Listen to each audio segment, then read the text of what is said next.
Bowel cancer is terribly common. It's number 3 in the world, number 3 in the UK. 50,000 patients a year suffer this disease, so it's important. And the drugs that we use to treat it are called 5-fluorouracil and capecitabine. Now, they're used to treat not only bowel cancer, but breast, stomach, pancreas, many other tumour types.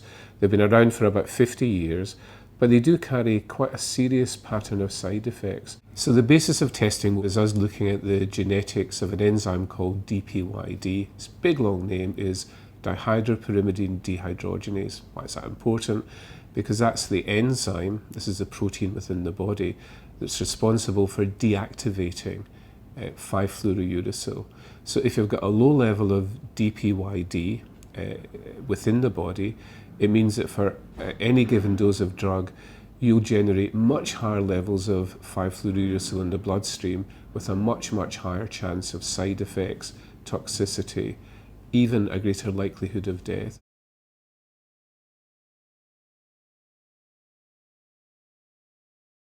What happens is that very high concentrations of the drug get into the bloodstream, travel around the body and damage the bowel, torrential diarrhea, torrential inflammation of the bowel that can lead to dehydration, renal failure. A terrible effect on the bone marrow, so the white cells can be destroyed, hugely lowering the capacity of the individual to fight infection. And very commonly, it's that septicemia, it's germs that get into the bloodstream that precipitate death. It can have a terrible effect on the lining of the mouth, so those individuals who are so affected cannot eat, who cannot drink, they have ulcers bleeding from within the mouth. It's very painful. It requires morphine and sedation to be able to deal with it. It can affect the skin with blistering of the palms and soles and hands and feet. And the real problem is that once the process has started, it's inexorable.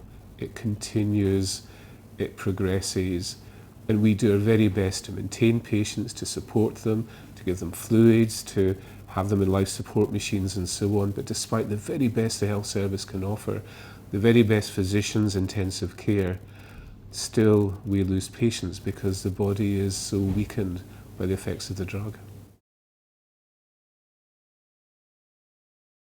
Timing's important, isn't it? And the application of the test must come before chemotherapy is initiated, because some of those patients who are completely deficient in the DPYD gene on their first dose of chemotherapy will die. And therefore this test must be initiated before chemotherapy starts. That's why it's terribly important that the test is done in a quick and timely fashion, but will make a huge difference in terms of identifying those in advance of treatment. That's the important key element to all of this. There's no point in doing the test after the patient has suffered horrendous toxicity. You know, the horse is bolted, the stable door's been opened, whatever the analogy is. It must be done prior to initiating chemotherapy with 5-FU and capecitabine. From the sums that we've done, from the calculations looking at the number of individuals who receive these drugs, 5-fluorouracil and capecitabine, we think that there could be some hundreds of unnecessary deaths per year. This is unacceptable. Estimations put the figure, it could be between 300 to 500, estimations only, but showing the potential size of the problem. But of course, beyond that, the tip of the iceberg, are those patients who suffer very serious side effects, who may end up in hospital, who may end up being quite significantly injured by the side effects of drugs. And that comes into the thousands of patients, 3,000, 4,000, 5,000 patients a year, that sort of order of it.